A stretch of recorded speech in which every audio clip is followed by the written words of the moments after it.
Are you or someone you care about dealing with MOG antibody disease? In today's video, we're delving into a crucial aspect of the MOG antibody disease journey, dealing with grief. Stick around as we dive into the different stages of grief and strategies for managing them. Hey, I'm Scott and I've been living with MOG antibody disease for just over 3 years now. Recently, I read something which mentioned the 5 stages of grief, which were developed by Swiss psychiatrist Dr. Elizabeth Kubler-Ross in 1969 in her book on death and dying. These stages were used to describe the process people with terminal illnesses would go through as they came to terms with their own death. Later, 2 further stages were added to the model, and it was adapted as a way to think about grief in general. As I was reading, I realised a lot of the stages were relevant to MOG antibody disease. Grief is described as a strong, often overwhelming emotion involving loss. It does not only apply to death, but also any form of loss, including the loss of ability or sense of normality for a person, which is exactly what a MOG antibody disease diagnosis or attack can do. Stage 1, we have disbelief and shock. This stage involves the feeling of shock and then a conscious or subconscious disbelief that something is actually happening to them. This happens when your brain is struggling to process the situation, and it does this as a defense mechanism to protect you from reality. This could relate to the sudden appearance of symptoms of MOG antibody disease, or perhaps the diagnosis itself, and this could involve the person questioning the symptoms or the diagnosis and wanting a second opinion. In my experience, I originally put off my symptoms until the 4th day, when things started to get drastically worse, before seeking medical help. Now, I was taking 2 exams in this week, but that could have been the great excuse my brain was looking for to downplay the symptoms as my way of dealing with the disbelief and shock stage. Now, this stage can last for several weeks, so it's important that you give yourself time to let the situation sink in. Stage 2, denial. The denial stage is when a person refuses to accept reality, which is a normal response for the brain. This is another way of emotionally protecting the individual by pulling away or not acknowledging reality. Now, in MOG antibody disease, this could mean a patient not accepting their diagnosis or not believing that their symptoms are really happening. This is dangerous. Denial can impact whether a person seeks medical care or whether the correct care is given by a healthcare provider. With MOG antibody disease being difficult to diagnose, patients who have been diagnosed with other similar conditions prior may find that the new diagnosis of MOG antibody disease is difficult to accept. In my journey, my neurologist actually predicted I had MOG antibody disease way ahead of any results coming back, but I actually went against the diagnosis until it was confirmed. Instead, I decided to provisionally diagnose myself with multiple sclerosis, just because at the time I thought that was the worst condition of them all, which I don't think necessarily is right now, but I didn't want to leave anything to chance. But thinking back now, this could be another form of denial. Some actions that can help you through the denial stage: try to give yourself time to process the situation, give yourself breaks and distractions to avoid overwhelm, and if symptoms relating to MOG antibody disease persist, make sure you seek medical help urgently.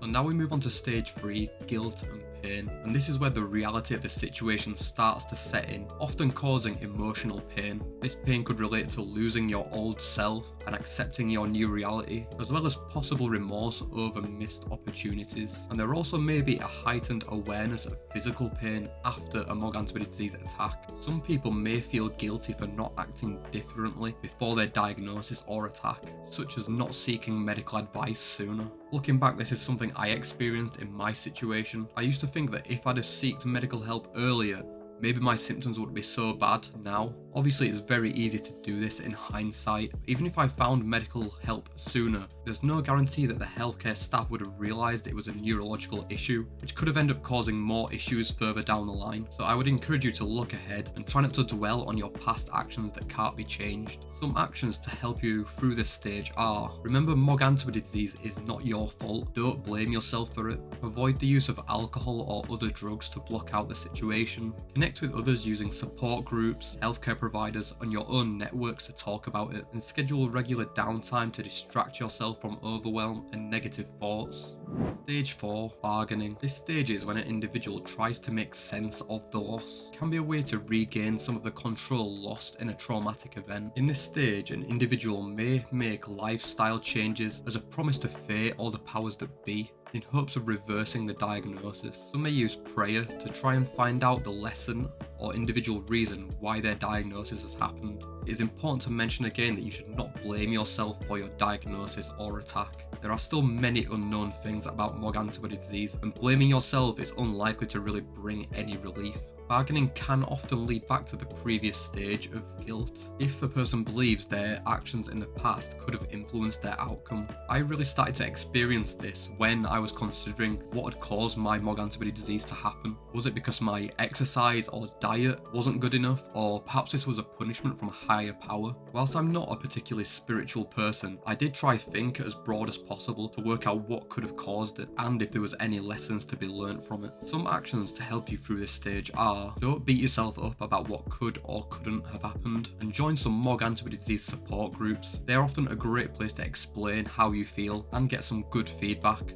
Stage 5, anger. The anger phase is when an individual may tend to lash out at those around them, which can be difficult as it can damage relationships with friends, family and healthcare providers. Anger relating to MOG antibody disease could be due to the severity of the condition and how it has affected you, or also towards healthcare providers if you were misdiagnosed or potentially mistreated in their care. Anger could also be directed towards yourself if you believe that you should have acted sooner or differently. Now, anger is actually very normal. Positive is that this stage could be a sign that you're actually past the denial stage and that you have come to terms with accepting your reality. Now, I remember my anger phase very well. It came shortly after my bargaining phase. I originally started to become very resentful of those around me who weren't living great lives, weren't affected by something severe as MOG antibody disease. Whilst I wasn't living a perfect lifestyle with my diet and exercise, I still believed I was doing a lot better than other people around me, so it seemed quite unfair that I was the one who was stricken by this condition and not those.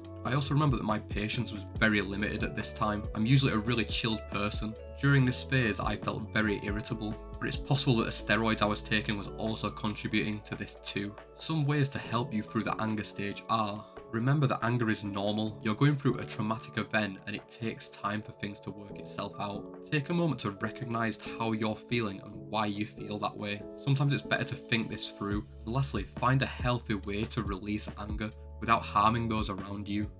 Stage 6. Depression. This is a stage when an individual reflects and recovers from the traumatic event. Depression is often one of the longest and hardest stages of grief, as the individual finally comes to terms with what's happened to them. Depression can sometimes muddle and confuse symptoms, including making pain worse. And this could cause more issues with MOG antibody disease, as worsening conditions could signal another attack. Getting to this stage could be seen as a good sign, as you're almost at the final stage of acceptance. However, it's not unusual for an individual to return to this stage in future. For example, possibly on the anniversary of their attack or diagnosis, or if another attack happens. Now, I don't really recall having a depression stage for my MOG antibody disease, but I do remember having quite a few periods where I would sit and reflect on the situation. This included me trying to understand what could happen to my future as a result of this, what my final recovery will look like and what changes I would have to make, as well as what could happen if I have another attack in future. A lot of these questions were answered by attending support group meetings and speaking to others who also have the condition, who were ahead of me in their journeys. Some actions that could help you through the depression stage are: let yourself feel the despair and use this as a time for recovery. Ignore those who encourage you to snap out of it. It's best to actually use this time to process. Use support groups to talk to other patients about how you feel, and also don't be afraid to seek additional help if needed, such as counselling. Stage 7. Acceptance. Acceptance is the final stage of grief where a person adapts to their new life and the depression goes away. It's important to note that acceptance doesn't necessarily mean happiness, but more when a person decides to move on and look towards the future.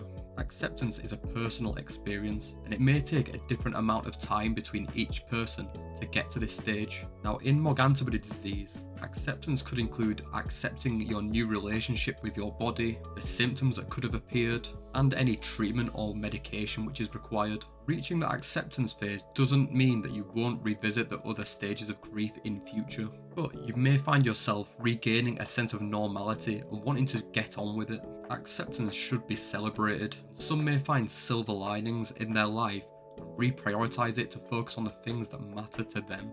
This is something I experience throughout my recovery when I was looking at ways where I could possibly improve my condition. This included exercise, diet, and making sure that I took my medication on time. Some of this time was spent researching MOG antibody disease so I could make the best choices for my life going forwards. Eventually, I started Mind My Litis, originally as an accountability blog, just to make sure that I kept up with what I wanted to do, and to hold myself accountable to doing the work which could help my recovery. Now for the secret stage 8, finding meaning.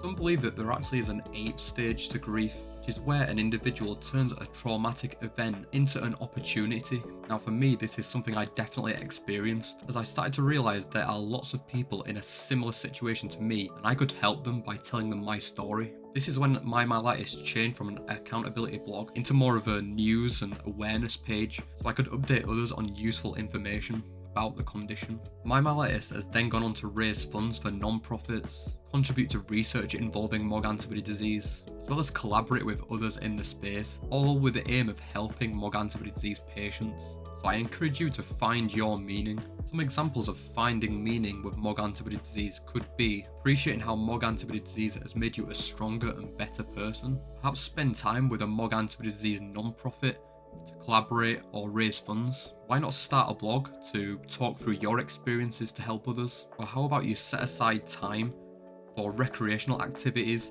and relationships you may have neglected before the MOG antibody disease diagnosis? Thanks for watching, and if you'd like to watch another video on MOG antibody disease, then check out this video here.